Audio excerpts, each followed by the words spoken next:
Good? Good lunch? Yeah, I'm lucky to be the first one before you fell into the, too much sugar and got afternoon, coma. But you can take a nap afterwards, so don't worry about it. So, my name is Xiaohui. I'm from sCrypt. I'm very pleased to be invited here to,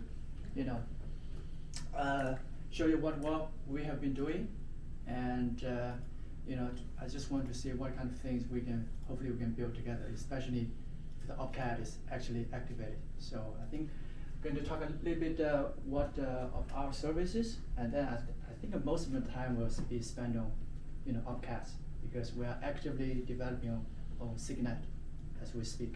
So if you guys are fans of OpCat, let's talk. All right. So yeah, I just want to make this interactive. So anytime you have questions, just recommend. Yeah. So sCrypt. So basically, for people who have not heard about us, we are pretty much like, for people. How many people here heard about Infura or Alchemy? Raise your hand. Alchemy. Okay. What does it do? I don't know what Alchemy does. It's Infura runs a bunch of node infrastructure for Ethereum projects. Okay, cool. Yeah, so you can think about us. We are pretty much like Infura, but on Bitcoin or Bitcoin compatible chains, UTXO and Bitcoin sCrypt. Okay, so we have a bunch of why does sCrypt exist? Because after the Ordinal, I would say revolution, a lot of developers they are new coming into the Bitcoin space. We also try to do some apps on top of it. For example, we have the inscriber for ordinals, ERC20, bitmaps, and Rune. So what we find is, there's a lot of interest, but still it's very difficult to develop. Especially for people, even they're already in Web3, so-called Web3, they're from Ethereum or maybe Solana, they come here. So when we first want to develop the runes, we want to have the minter. So we need to run our own nodes. We need to run indexer for all, OR.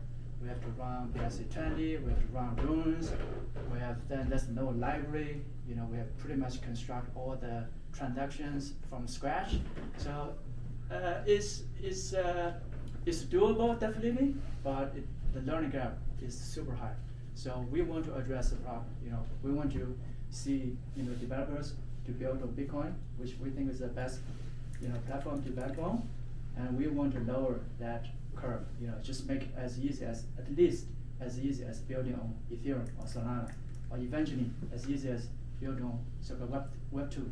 Okay. So for that, we offer a bunch of tools. For example, we have the API services. So previously I was talking about you build any kind of app on BTC today.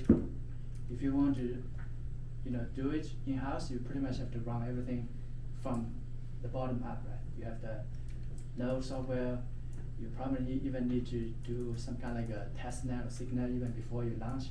I don't know about you guys, but for us, any kind of product or apps we launch on Bitcoin, we have to make sure it works on Signet and then testnet. And maybe even before we have to make it on rest test first. So it's most of the time we spend is not on our app itself. So it's kind of very time consuming. So we want to tackle that problem head on. So we just say, hey, guys, you don't have to reinvent the wheel every single time, because you want to build a wallet or Explorer or DeFi app or whatnot. We want to be, hey, these are like common stuff everybody is trying to do. So we want to simplify that. So for that we run the node infrastructure. We have all kinds of indexes you can think of. So here this is our internal architecture. So basically this is the node software, and then we have the most common indexes. We maintain all of them, and we are also, for performance reasons, we want to be compatible with all the so-called default indexes, but we're also building our internal indexes for performance reasons. Because for example, ERC20, you have this OPI standard. It works, but then it's not performant. It's super slow. It's kind of like all kinds of code glued together. So we run all the popular indexers. So if you have something like a meta protocol that's not indexed yet, just send me a DM, we'll add that in, no problem. Bitmap or, SAS names or, whatever that's part of you do. So you guys can focus on your application logic without worry about all the infrastructure. We are going to help you to, quickly set it up and also make sure you scale automatically, okay? I might miss this. What's the trust assumption on the index? So, yeah, that's a good question. Yeah, we have our own indexes. At the same time, we double check, cross check all the data with other major indexes. For example, UNICEF or OBI, just make sure we are all consistent. So we even go to the extreme, a little bit extreme. So our internal APIs, not only we kind of like sample some stuff, we make sure every single block we snapshot the global state. Who owns how many already? Who owns this bitmap? Every single block we take a snapshot, we make sure it matches with all the major indexes out there. Okay. Another question? You have a question? So would this allow you to almost like, since you're running your own node, could you do like math on a BTC, so to speak, right? With like ordinals, or how there was like the math that was happening on Magic Eden? Not directly, because here we are not mining, so we just run the kind of like a listening node. We don't control. We cannot control. Okay. The order of transactions is going into to be mined. Yep. Okay. We are kind of like a passive there. Yeah, that makes sense. So it would show the data, and then if you were with a miner, then they could essentially do that. Yeah. Okay, that makes sense. Thank you. Another thing. Yeah, I think that's the one of the things I think is very kind of unique. We have a few other players, Central, I think Basing Slot, and even UNICEF. They also have similar APIs, but we are the most comprehensive one, and we have this order APIs. So that means for example, you can build an app without understanding any of the particle details. For example, you want to inscribe some BRC20. Issue some tokens, but you want to inscribe some bitmaps. You don't have to understand anything about the particle. You just send us core API endpoint, and that's it. We are going to make sure, hey, you send us some sets, we have a price, you have send us sets, everything we handle through just one single API call. It's all good. You transfer, you inscribe, you mint, just one API. I think we call it orders API. I think this pretty neat. Already some rooms wallet is already integrating with this. They are coming from, Web 2, so they don't understand anything about inscriptions or ordinals, but it's just called API and it's all good. Okay. So that's like I would say the first half of my talk. I just want to give you a sense. We have APIs. The next part I think which is more interesting, and I hope to see more people here interested in is so-called smart contract side of things. We call it our SDK.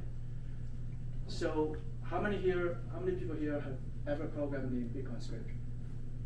Okay. What's the maximum lines of code or opcodes you guys have programmed in Bitcoin script? About 180,000. 180,000. Okay. That's anyone higher? It's like source speed is going. Okay. You got a higher bid or? No one's beating this guy. Okay. What is it?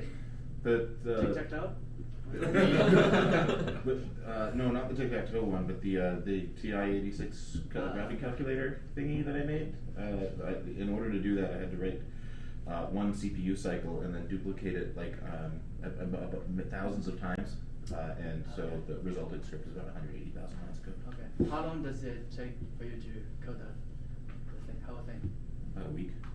Okay, that's great. Anybody else who can code that?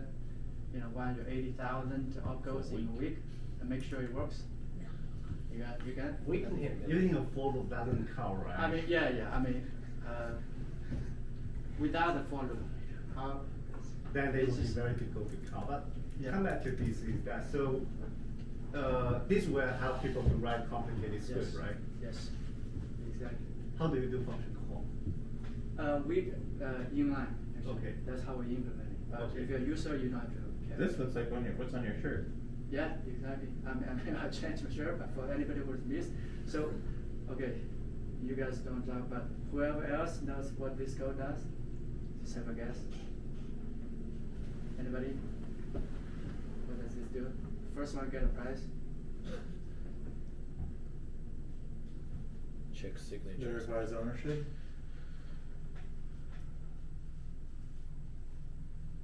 I mean, it's like this is like a hint. Just this is simplest smart contract of Bitcoin. And you guys, if ever send some Bitcoin to anybody else, you have used it. You have run this contract.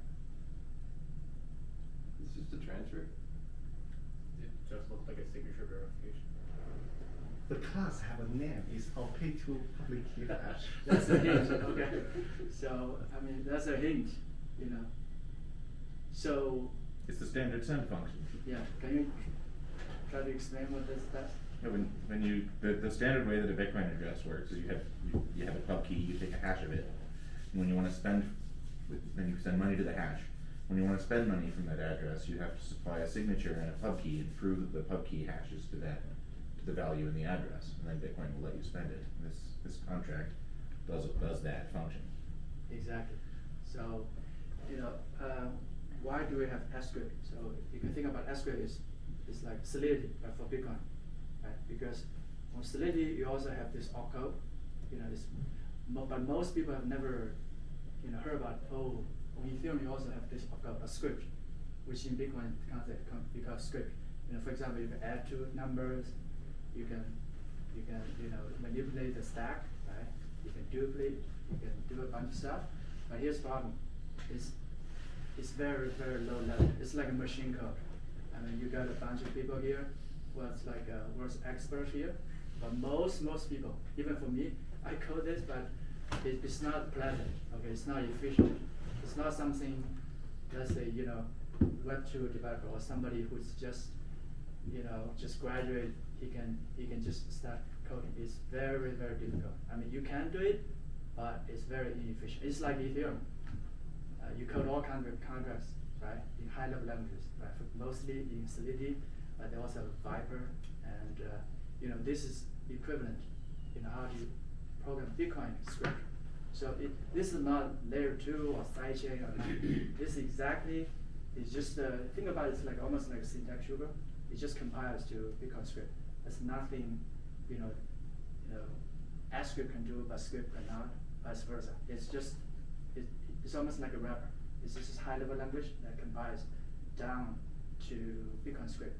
The good thing about this, so we have this is our actually second iteration. The first one, we kind of have like our own language, standalone. It's like Cairo or, you know, Circom or Socrates, you know, its own thing. But then what we find is developers very difficult to learn something new, entirely new. So that's why we built another version. This is actually version 2, so it's just TypeScript, which is like a JavaScript with types. So pretty much, so about 20 million people in the whole world code in TypeScript, JavaScript. So that immediately means you don't have to be any Web3 or if you know, this is just another library you can use npm install sCrypt TS, and then everything is ready to go. Okay, so you have a few so-called decorators, but for anybody who has code in like any kind of like object-oriented program languages like Java, JavaScript, you know, this should look very familiar. You don't have to, you know, you can use all your favorite tools, right? IDEs, you know. I think somebody mentioned are you coding in Notepad still? No? Okay, good. Okay. Get some idea, man. This is 2024, so get some more ID stuff. And you know, so it's easy, very easy to code. You can easily debug it. You can reuse. Basically, you don't have to learn something new. This is just like a JavaScript library you can download, and then everything is ready to go. You can reuse all your, you know, existing tools. You know, IDEs, testing frameworks. You know, debugger, for example, debugging in Ethereum world. Even after this many years, it's still a pain in the ass. You know, for this, you can use your favorite TypeScript debugger.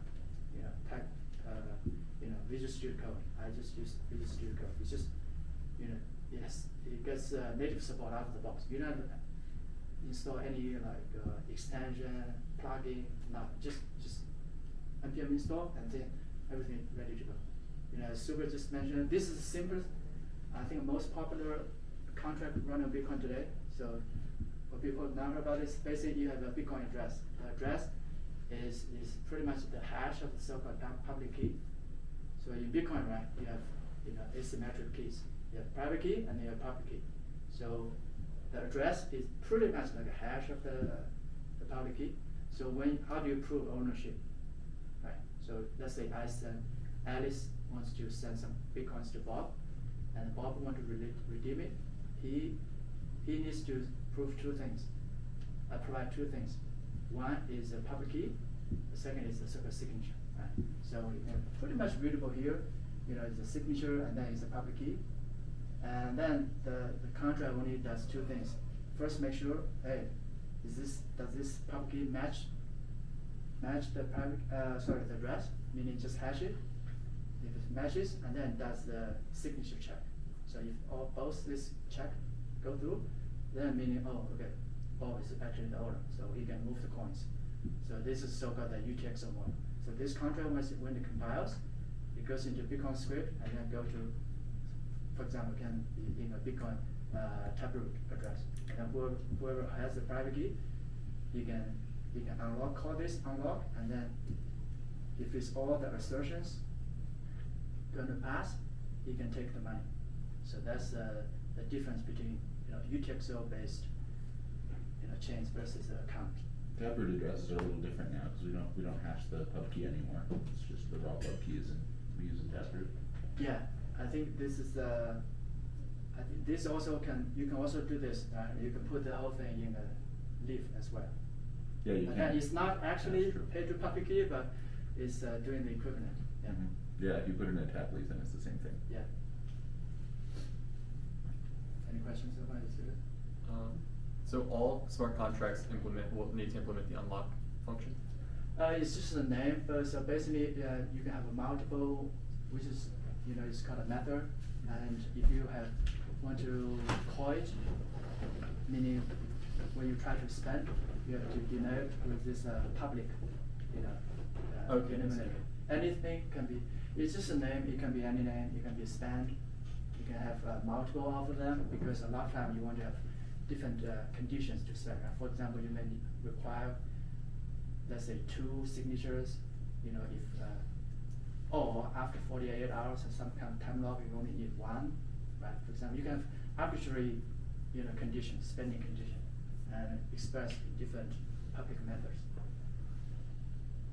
Maybe it should be called like unlock standard or something, because if you're using a smart contract, they're usually much more Okay. Yeah. complicated than that.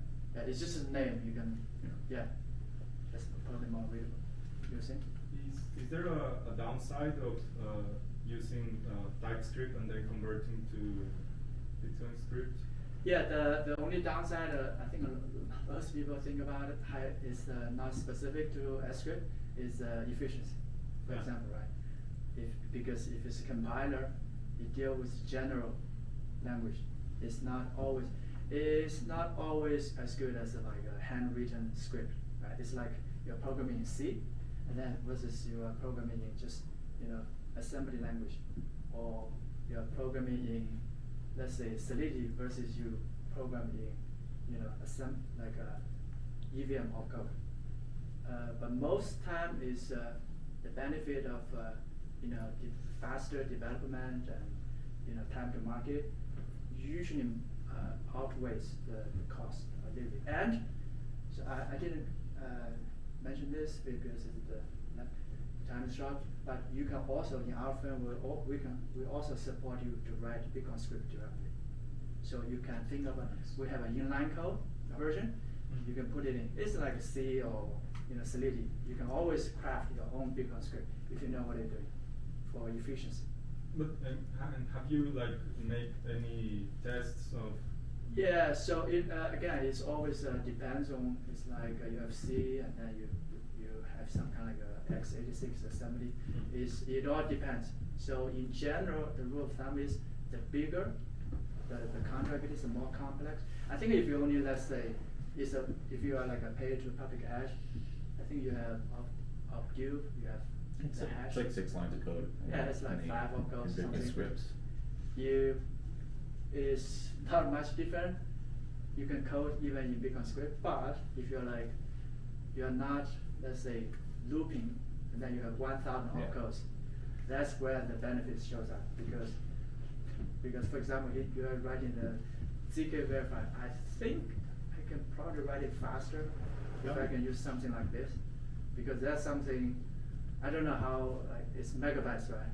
You already wrote that several Yeah, years yeah, ago, right? yeah. Actually, So- the same mechanism can be used like that. It's just that because if you don't assume that the script length, at that time you actually already implement a lot of the opcode, right? Yeah. Yeah. Yeah. So we did I think, somebody has to double check this, but I think we're the first to implement zk verify using Bitcoin script. But of course, it's kind of like not entirely like enable BTC today. For example, you have opcap, right? But we optimize it like it's about 1.47 megabytes across 16 on BM256 curve. Yeah. But you also use like opcode that can do like big integer. Yeah, big direction, number, right? yeah, So- yeah. So, that's, you can think about that as a like lower bound. I think for if you want to, even you have opcat or BTC, that's like pretty much like a lower bound. I don't think you can get much smaller than that. But Stack, I've never tried that because at that time we don't have the Bitcoin friendly curve. That's like 3 years ago. So we tried to do it, but I think we kind of like gave up because we thought it would be like at least gigabytes level. So it's at that time there's no BVM stuff. There's no way you can gigabytes. Yeah, even that is too big. Okay. A good question. Like, so I assume there's also value somewhere, right? So basically, because this like is a UTXO, right? So you also hold some Bitcoin itself. Yeah. So you will have generic implementation for basically every of these class should have a value that is how much of the like, Yes. and that would be a function that is about sending it out to a certain address, right? I think so. But basically, our SDK has two parts. Yeah. You know, you can only think about this is solidity. Yeah. What you are talking about creating transactions, you know, calling transactions. That's like off-chain. It's like no, Web3.js or Ethers.js. So the SDK has two parts. The on-chain part, but also the off-chain part as well. No, I was referring like this like on-chain part. Think about this is that if, let's say if I'm actually implementing a covenant that is that after unlocking, I require all my value must be sent to a specific address, right? This, if I can actually implement that in the code, like for example, I write a new line of the code, basically it's the same function sent to a certain person, right? Mhm. This will make it very easy to implement a lot of stuff. Yes, that's Yeah. exactly the next few slides. Okay. Yeah, great. Yeah. It's no surprise. Anything else before we move on to more complicated ones, like a covenant? Okay. I think that's. I have a puzzle. You guys want to, but can you now talk about? Okay, this guys, you can now. Can anybody who have a guess what this contract does? There's some hints, but have a guess. I think you definitely know. So, anyone? This is a transaction committing to the like computational trace. Not really. This is a contract. Remember, this is like something on chain, like in a script. But I just rewrite it as script. It's a very popular, famous. Let's say. Famous now. I mean. Like buying something, like you're buying like an ordinal or something, and you're sending money and receiving it. This is contract. Okay, this is not sending transaction. This is something in the transaction. Okay, in the script. This is a contract that does something. You can. There's some hints. You even read the name. So. Okay. Yeah. Never mind. I think this. The biggest hint is in the one that says assert, or the first. Isn't that the sub function? The sub function basically tell you what it is. Oh, this is BVM, right? Yeah. This is BVM, Exactly. yeah. This is a big BVM. So just I want to convince you this is actually BVM. Okay. This is the regional BVM. You guys probably a lot of people know this version, right? From the white paper. Yeah, it's in the white paper. This is how it's written in Bitcoin script. Okay. By the way, the left one is shorter than the right one. Yeah, I mean, Machine code But that is a usually more pseudocode. efficient than- so I opened yeah, it. I mean, it's not, it's not doesn't extend every. For example, this is like a pseudocode. And yeah. If you really expand all out, I'm pretty sure. And they kind of format this to be looks nicer. So Yeah. if I want to condense, so let's not too focus on the lines of code. So for now, even it's longer, right? Yeah. I would imagine most people, developers, especially they are new, they prefer something like this. Even it's a little long because they can reuse all the toolings. It's something like JavaScript, they already know. They can use all the libraries, the toolings, and it's, I think it's much more readable, for example here, I think, you guys probably think otherwise, but I just think the run side is more readable, and you can debug it, you can test it, you can deploy it. It's more like a modern software developer workflow. Right? You are not inventing something new. This feels like, I don't know, it feels like the code that NASA used to send astronauts to the moon or something. It's some kind of like a old classic. I think they have some code like this, right? When they program. I don't know what is, because that depends on the CPU they are using, right? Basically, what can you do for loop or so on, right? I think it's great to have options, but someone like me might love to program in assembly or Bitcoin's equivalent to that, but other people like to use JavaScript. That's a job. Options. Yeah, You can options. always have a hybrid, right? Because I think the benefit of Yeah, this format is easier to call between functions. Actually, Yes. I guess you will have a slide Yeah, talking you see- about how to call between You programs. see the NAND. Yeah. You can call the NAND here. You see here. You are directly calling this one. Here you are calling this function. So. Are you going to have a slide that talks about how smart contracts call each other? That are you is talking open about- problem. You mean cross UTXOs? Oh yeah. Like for example, for one application to say that now I'm going to call, for example, the on-chain oracle to do something. The problem about that on-chain oracle's address is changing, Yeah, right? that's the biggest difference between UTXO and account. Yeah. Because account, once you deploy the contract, That's a it's contract, fixed. right? It's immutable. UTXO, every time you have to spend it, and then it goes to the next.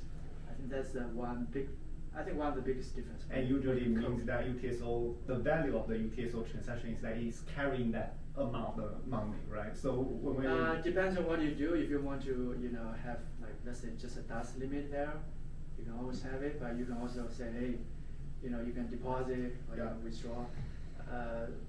That's more related. When you deploy it though, it's immutable. But if you had like an implementation contract with like proxy contracts, you could have it so it's like you could update it, right? So couldn't you have it where if like the address changes from the taproot, that address could send somehow to the other one, and then like through the proxy contract, it could be like matching it for verification?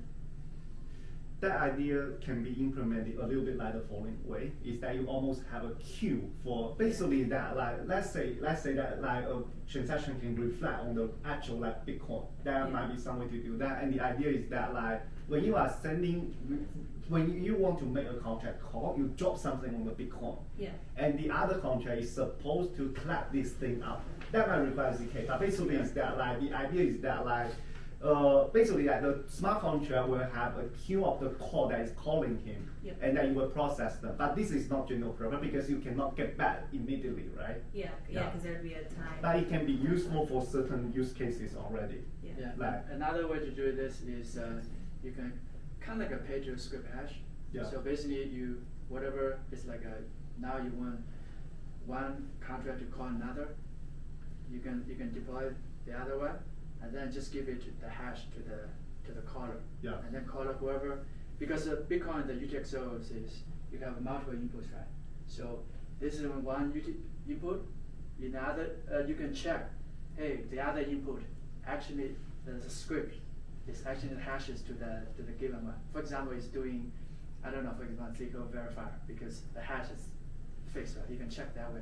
So in that way, that's another way you can do inter-contract calls. That Does this work make for sense? stateless like Yes, contract, but not stateless. stateful. Yeah. The stateful, the problem is just that the state is in one of the specific UTXO. Yeah, then you cannot use hash the hash changes. Yeah. Unless you can cut off the mutable state part, you make sure that the rest. Yeah. So I think it's all doable, but the limit. Then people will build a layer 2. Yeah. Build a layer 2 solve that problem. Yeah, You can theoretically you can do it layer one, but then you have the limit of 520 bytes, because if you hash, if it's larger than that, you cannot hash it. Yeah. So that pretty much give you upper bound on how long the script can be if you want to maintain state. Yeah. It's 5. I think it's you minus the inputs, the output is like 300 bytes or 400 bytes. Okay. But yeah, it's this is like, you can think about this layer one, like a building blocks. If you want to do more fancy stuff like a proxy, or even call contract by its hash, you can build on top. Okay. Does this work with Taproot and SegWit, or does it only work with legacy addresses? All of them actually. It all works with all of But them? then the only downside, if you use it on legacy or SegWit legacy, is it's non-standard, because the script will look like the script will be it's not like a normal looking. But if you can hide it in a Taproot, nobody knows. So that's the benefit. It's a standard transaction. Make sense? Yeah. What made it non-standard? Because I think it's a standard only checks a few, you either page public key, page script hash, multi-sig, or return. I think anything other than that is non-standard. For example, you can have a Data pub key is also another one. page public key. It's Yeah. only 5 I can think of. Anything else? For example, you can put in theory you can put like let's say BitVM script in a legacy address, you can, but then a lot of the miners will not relate. Right? You have to find some, You could put it in Peter's script hash in legacy. Yeah, that's also one way. But there is also no downside to use a Taproot, right? In this case, because we prefer actually Taproot. Yeah. It's more private and smaller, and everybody is always standard. Yeah. It's But just does it, for some applications, because you have a control block in Taproot, if the control block is really big, then it's sometimes cheaper to do it in SegWit v0 Yes. instead of SegWit v1, because it doesn't have a control block there. But it depends on your script. That also depends on whether you consider storing the witness a cost for the node or not, right? That depends on Like, the I type think of the node. The Lightning Network scripts, I think, are cheaper, or they're smaller if you do them in SegWit v0 because you don't have the control block. But so it's better to do Lightning than that. But with BitVM, we have so many scripts that we couldn't put them all in a single script. Like if you, never mind. But for those like the execution will take most of the V bytes, so that like the control block is not going to be a big part of it. Huh? The most of the that transaction is not going to be small anyway, right? Which one? Like basically, like if you are executing like specific code, right? The code will be much larger than the control block. For which one? For which? Like I mean, that for- depends on the program. Oh yeah, but unless you have very small program, right? Yeah. Yeah. Yeah, it all But, depends. I like think it- it's in general, if you have many spanning ways as a path, you probably want to stack in like a Taproot. Yeah. Because if even you put your script hash, when you span it, you have to put the whole redeem script, right? Which can be gigantic. So It can be, but yeah. like in Lightning, it's pretty small. Yeah, Lightning For is example. like, I don't know, 10 opcodes, something like hash log. Yeah, hash something like that. Yeah. And so when you do it in Taproot, if you have a large control Yeah, you- block, and then you get a control block that's larger than your script. No, Yeah, it doesn't that's matter. overhead. Yeah. You can do it in both. Yeah. So that's great. I think in practice, you probably want to, because you can create the transaction and compare it, so Yeah, just use you whichever can know, one's the yeah, most whichever efficient. is But would cheaper. you use BitVM with Lightning? No, right? I want to, or I want to make it so that you can fund a BitVM contract off chain, Oh, okay. which, because that's part of the setup procedure for BitVM is right now, all the implementations do the setup on chain. Yep. Then you do the execution off chain, you do the settlement on chain. Yep. I would like it to be all three off chain. You find the address off chain, you execute it off chain, and then you settle off chain. It would make it much cheaper. But we're not there yet. Did you verify state on chain? Or Only if there's a dispute. If there's a dispute, you go on chain. But the whole design of BitVM is to make it so that disputes are cost prohibitive for the cheater, so you never have a dispute. Oh, okay, that makes sense. Okay. Let's keep going. I think so far I just covered contracts, the examples I give. You can compile and run it on the mainnet today. Oh, what happened today? But then, that's not interesting enough. I want to cover a few cases that you can only do. The only thing missing is opcats. Okay, so I'm probably the number one guy who really wish opcats to be enabled because I actually have a lot of use cases. I want to push it. Unfortunately, I can only do it on Signet today. Okay, so We've catnet, remember? We've got. oh yeah, Catnet. yeah, I can try that. Isn't it- Sorry, what I meant to say was we have catnet meow. Yeah, but that can be the first four. Isn't it cat VM, right? Cat VM is basically bit VM without cat. Yeah. But This is video. I don't we think say that's what cat he's. VM. Yeah, I don't think that's what he's talking about here. that's a different animal. You can try on the can. I think you can give some air job, right? Well, I don't know. For airdrop for testnet coins, it's too hard to get like Signet testnet coins. So we got or testnet coins. If you want to have like massive Yeah. user, that might be Testnet coins are hard, and Signet testnet coins are also hard. Yeah, in general, Yeah. testnet coins are very hard to get. So we forked a version of Bitcoin with opcat that you can easily get coins with. Mutiny 2,400 people claimed the catnet coins. Mutiny Net's easy to get coins on, thankfully. Yeah, Opcat's definitely gonna unlock some stuff. It's gonna be great. Let's just keep doing that. Oh, yeah. Okay, I know I have a, yeah, maybe somebody wants to guess what this script does. Everybody, Does it emulate CTV? exactly. And I know too quick. I mean, this is probably some, I think it's not like It's probably the Connector? HDMI connector.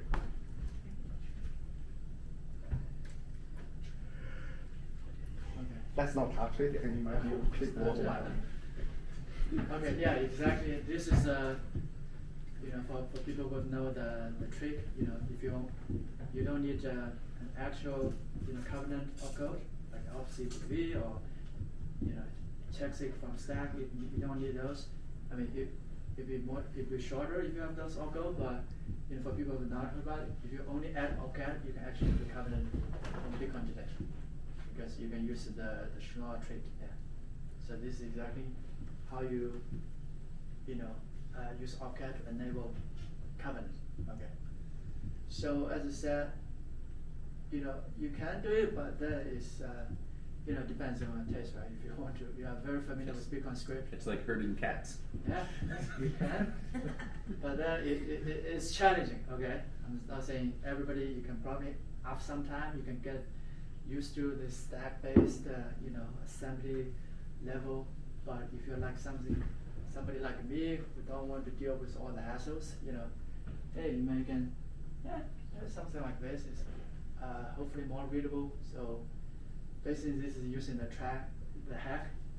Basically you have the sig hash pre-image, and then you use the trick to make sure, it's you can, because in the Schnorr signature or even UCDSA, you can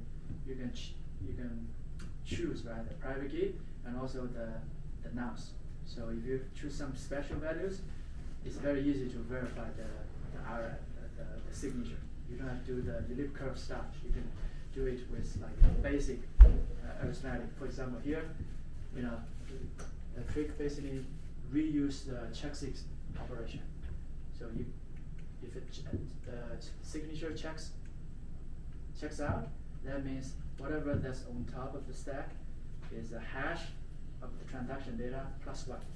So that's the equation you can. After you have, if the checksig is good, that's the way you can force. Then you have the hash of the transaction data. So then you can use a kind of like hash log. You can force the pre-image on top. So that's actually what the code does.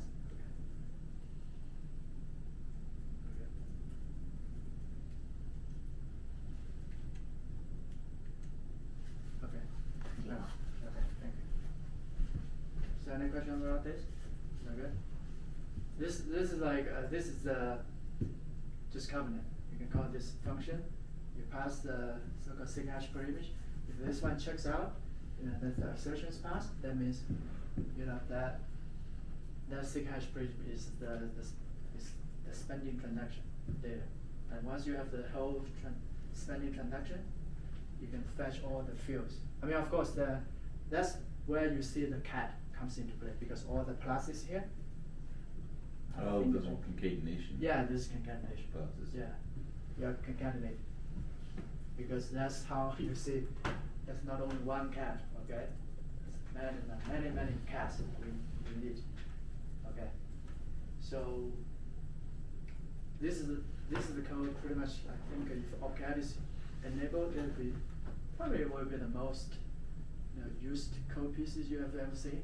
But the good thing is, once you program it once, it's just a library function, and you can call it from arbitrary contract. You don't have to rewrite everything from scratch, okay? So, let's just show you one example. I think it's pretty cool. Anybody knows how all the ordinals are sold today in a DEX or marketplace based on? They use PSBTs Yeah, with PSBT. sig hash single, I think. Yeah, PSBTs. But then this is even cooler.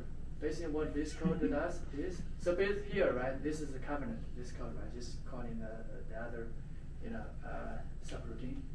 So what this code does basically, because this is just script. The script can, when you look at the UTXO, you have script, and then you have the thing is represented. Right? Usually it's just satoshis, right? But then because ordinals is just system of satoshis, right? So that means you can combine, you can enforce any arbitrary smart contract on any given ordinals. For example, I have this. You can deploy this contract into, let's say, empty, whatever, the quantum cat or whatever. You can put it there, and then you deploy this contract. What does this contract do? It basically says, whoever can pay this address, this amount of satoshis, you can take this ordinal. Basically, it's a Public sale. yeah. It's we call it the ordinals lock. That basically is like almost like a DAX, but then you can only sell, okay, because How would that be different than like the VRC20 with like the fair launch? Because how it's like you pay this amount and then anyone can Yeah. buy it as long as the inventory is available. So the difference is that is enforced at index level, so L2 level. This is enforced in by the miners, Oh, okay. right? Because there, you can mint even after the supply is exhausted. The miners will still take the transaction, right? Yep. But then the index will reject it. You are relying on the indexes. Oh, okay. So That's this the is more source. like protocol This is level. like a miners. You Yep. cannot even spend this transaction unless you pay, let's say, Alice, 500,000 satoshis. Yep. Okay. Okay. Right. So this is just one simple example. You can even think about others. You can do this with any UTXO based tokens. For example, runes or bitmap. You can say, hey, I list this. Anybody who can pay, it's like audit. Hey, whoever can pay this much, you can take my orders or runes. Right? You don't have to even rely on PSBT. You don't have to pass it around. You just broadcast this transaction. You forget about it. Well, in practice, most of the time you have add a timeout option in case because if nobody buys this, it's stuck forever. So most of the time you have like an escape patch. Is if after a certain time nobody buys it, you can always you check your own thing and take it back. Cancel the order, basically. Yeah. Okay. All right. This one. Let's check. Okay, another puzzle. So anybody has a guess what this script is doing? Have a guess? Wild guess? It's okay. Is this emulating a vault? No.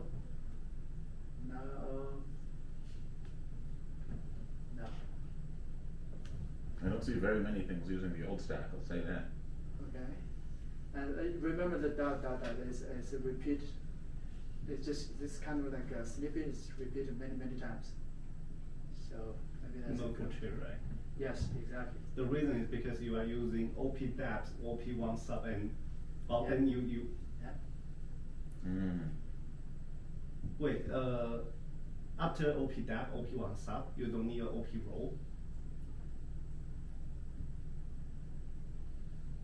basically OP row. Like you OP down, OP1 sub. In the You have the like location, right? Don't you Yeah. need to pull the element down or? and the last code block there, the third line is op not, and I think he's saying it should be between op not and op1 sub, there should be an op roll. Or something like that. I'm not sure why, but you're moving, the op roll moves like the third element on the stack to the top, right?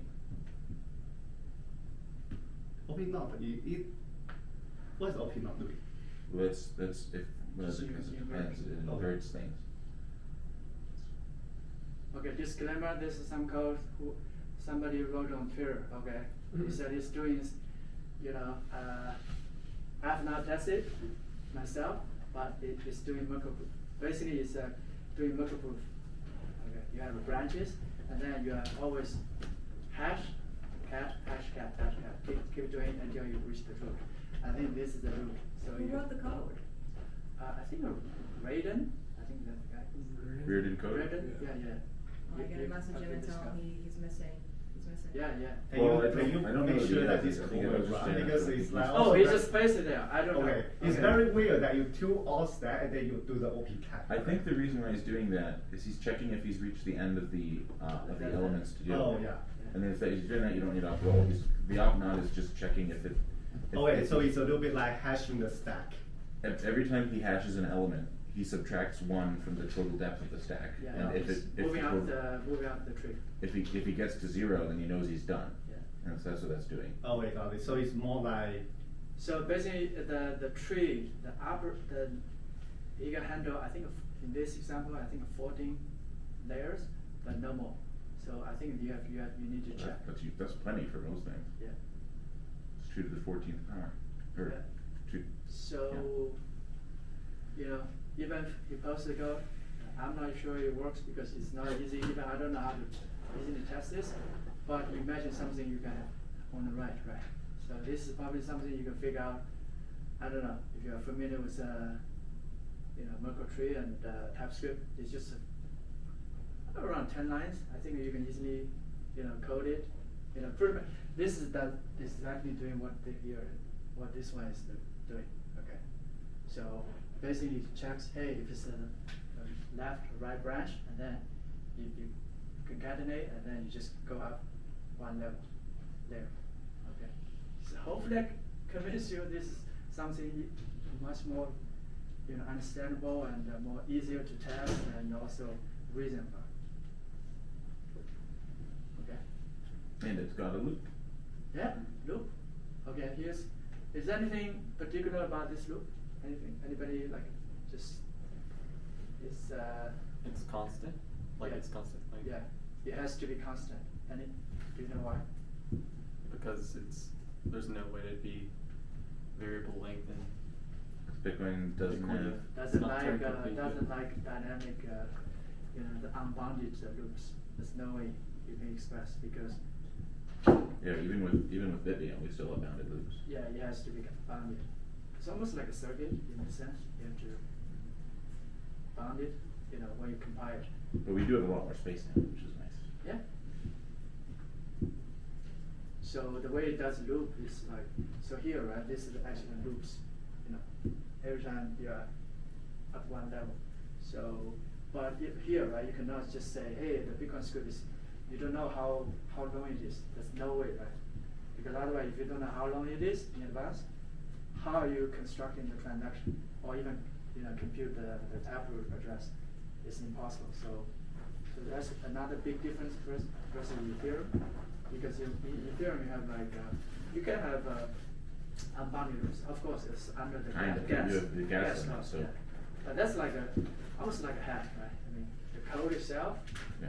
can be At unbounded. the end of the day, it's all hacks. Yeah, I mean, it's you know, it is. So be careful. Just always make sure you know how many times it loops before you have the contract because otherwise it will not combine. You just say, hey, you cannot have like a variable here, right? And then the variable is from the wait list. That's not doable. Okay. I haven't found a way to do it yet. I mean, it's impossible. So you cannot have. If it was possible, I think Bitcoin would be Turing complete now. Yeah, it depends on how you define it. If you define it as, hey, you can do, I mean, I could argue, if you have a plus, and then you have mile, it's Turing complete, right? It's just not efficient. You can do Turing complete by the following. First of all, simulate the CPU, right? So you have register, you have adding and minus, right? That's what I And did. then, like, for example, if you have a code that is very long, like Covenant can actually help you do that, right? So basically, that each line of the, basically, if you cannot finish that, just move that to the next lecture session, right? So because what like really interesting about Turing machine is that you can run the program even if it's longer, you just 10 more times, right? It's not about efficiency, it's just about the capability. Yeah. For example, right, I can easily argue you can do NAND today. If you have NAND, you do everything. So it's Just a actually matter of how much space you have. Yeah, it's the Turing complete is only means it's a capability. It's not about performance, right? Because I don't know about you, but I rarely compute anything in a Turing machine because it's very, you have the heads and you have the tapes, you write the transition table. It's not efficient. It's just, I think, yeah, it's always, to me, it's always Turing complete, even without BPM. I'm sorry. So because you have the NAND, it's just the script is super long. Does it make sense? Yeah, it does. Yeah, the Bitcoin scripting language is Turing complete. It's just the space you have to put these contracts is so constrained. Yeah. But the same applies to Ethereum. So block gas limit. Yeah. So in that sense, it's as Turing complete as Ethereum. If you argue, hey, you have a block size limit, then I can argue the same, right? That Ethereum is not Turing complete too. So Yeah, well, either technically way, nothing is. yeah, as Turing complete as Ethereum. We would still need to say it's not complete, right? Yeah. Because the yeah. stat size limit is already one thing that is Yeah, it's really nice. 1,000. Basically, like you have to forget something, right? Yeah, I mean, your real world, right? You always have you run out of memory. Yeah. You run out of money. Most time you run out of money because this may takes. I think for Turing complete, the good thing is that usually, like, because you put a cap on how many times you can run, right? So it So doesn't have you that also lot. cannot write the entire memory. The Yeah. amount of the writing that you can do is restricted by the number of operation that you can do. Yeah. Yeah, that's why we don't even need gas. Yeah, because we are sure they will hot. They will never. There's no infinite loop in our case. There's no while loop. Nothing.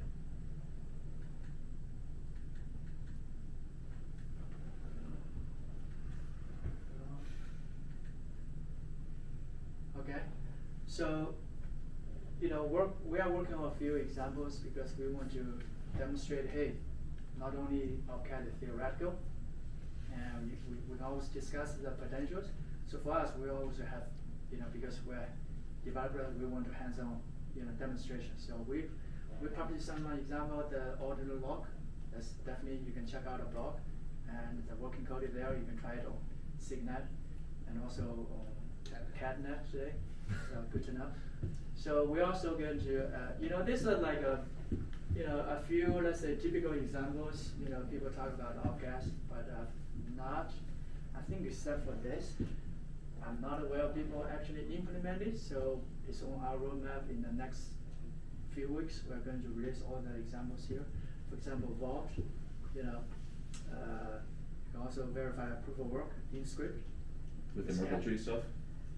Or never mind. No, just the OutCat. Just checking how many leading zeros it has. Yeah. So We have the script for that. you have? Yeah. It's not public, right? No, it's that, like, Victor actually implement that. Who? Victor from Victor, Sun. okay, proof of work check. I can share you the link. I have a proof of work checking thing for Bitvium. Okay. But, yeah. But how do you with OutCat? Well, usually good. have a challenge, right? And then you can announce, and then you concatenate the hash, make sure it has some leading zeros. Usually that's how it works. Well, with Bitvium, I have something called a zero checking function where you can pass in a string as individual bits, and it'll check if all the bits are zeros.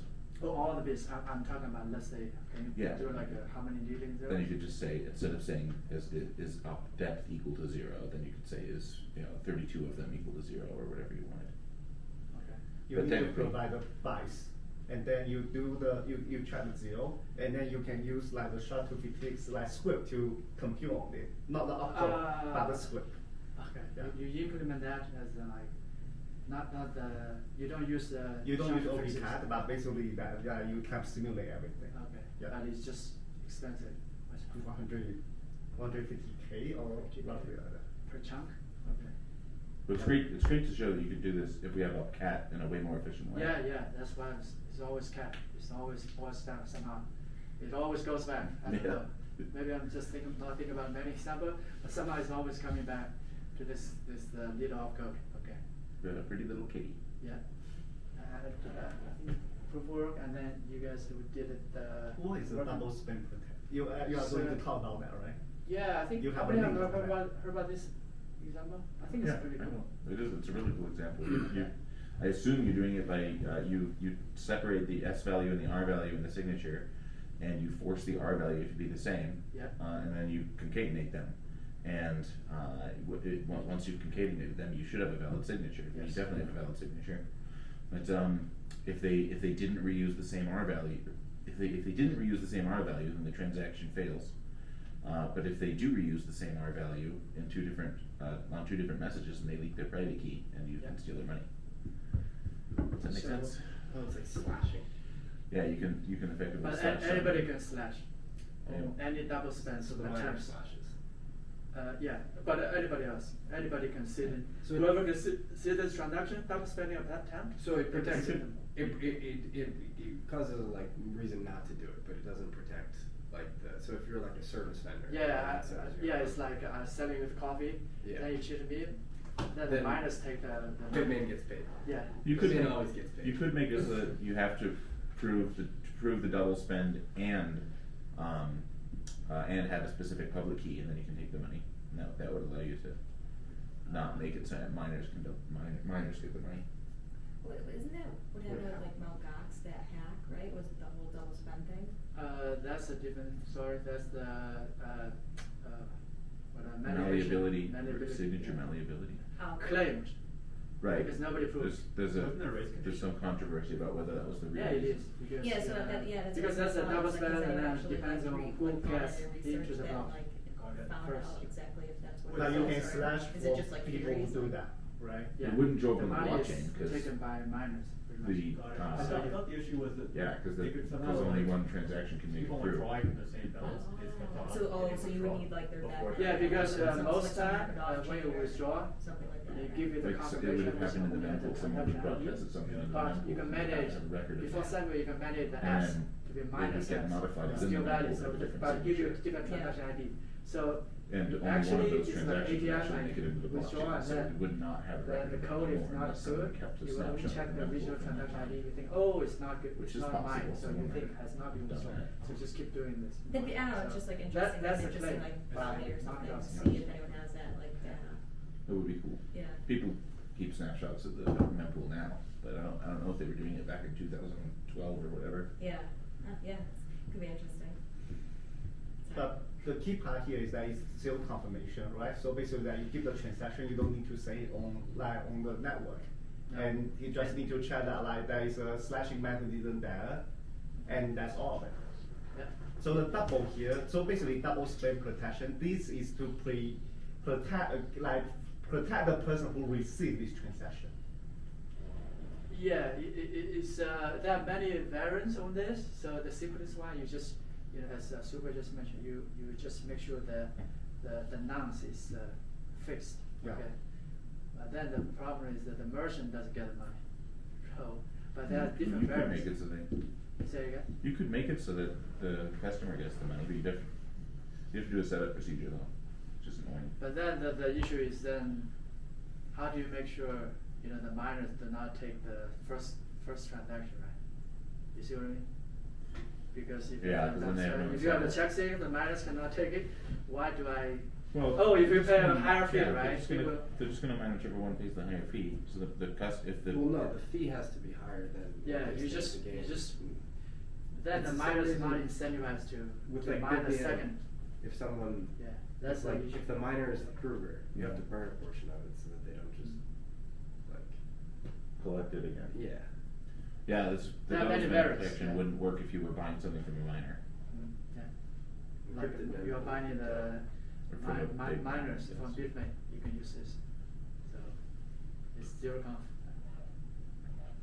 Many examples. I think once you have covenant, you can enforce arbitrary, right? You can combine all this. For example, hey, if some say, hey, I don't want to just whoever place the high speeder to take my orders. I want to say, hey, maybe you can do a little bit of a proof of work so you cannot abuse this, or you can say, hey, I put this vault instead of bitcoins, I put my ordinals in my vault.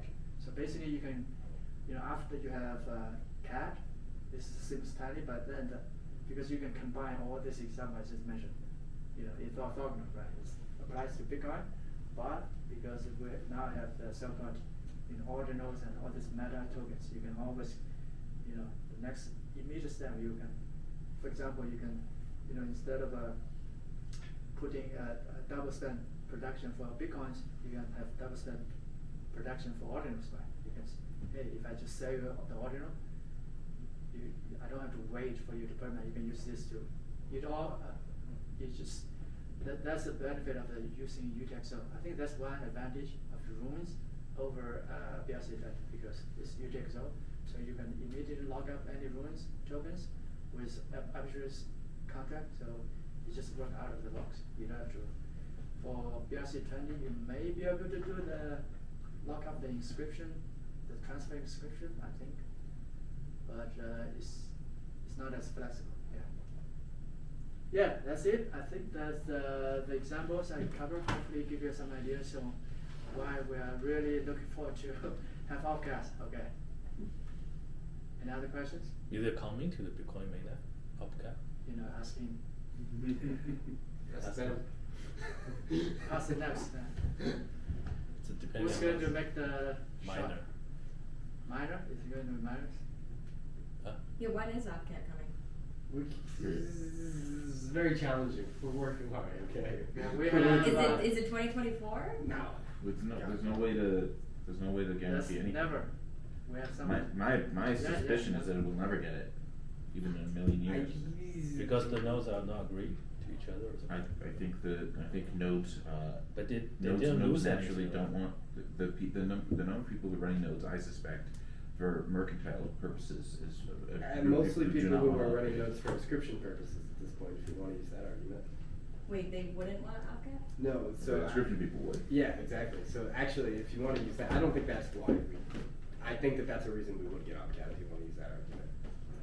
Do you Because- think that it's controversial enough that it would possibly cause a fork? I mean, No. I don't really want to be that guy, so like, no, I don't know. I think it'll be fun. I think we'll get it. I think most people want it at this point. You'll probably just have to like. I know I'm team on it, so. Yeah, there's far I mean, more I can people help. who are. The arguments against it are not very strong at this point. Yeah. Well, it doesn't need to be 100% consensus, right? No, it doesn't. Not You just 100%. You need people to be quiet. Just like if people just continue to say I hate Taproot Wizards and that's their only thing, eventually we'll get it. We need to stick with that. Yeah, but couldn't you just, I don't know, like I feel like I've always been part of like DAOs That's and like the way good DAOs point, work, it's right? kind of like On the you just full need a nodes for number. the inscription folks. I don't think inscriptions are the majority of. It had a lot of people Conversions. building. Well, it meant a lot of people started spinning up full nodes. Is there any But like not for mercantile purposes, just for indexing purposes. Well, There's no effect. But on they're still.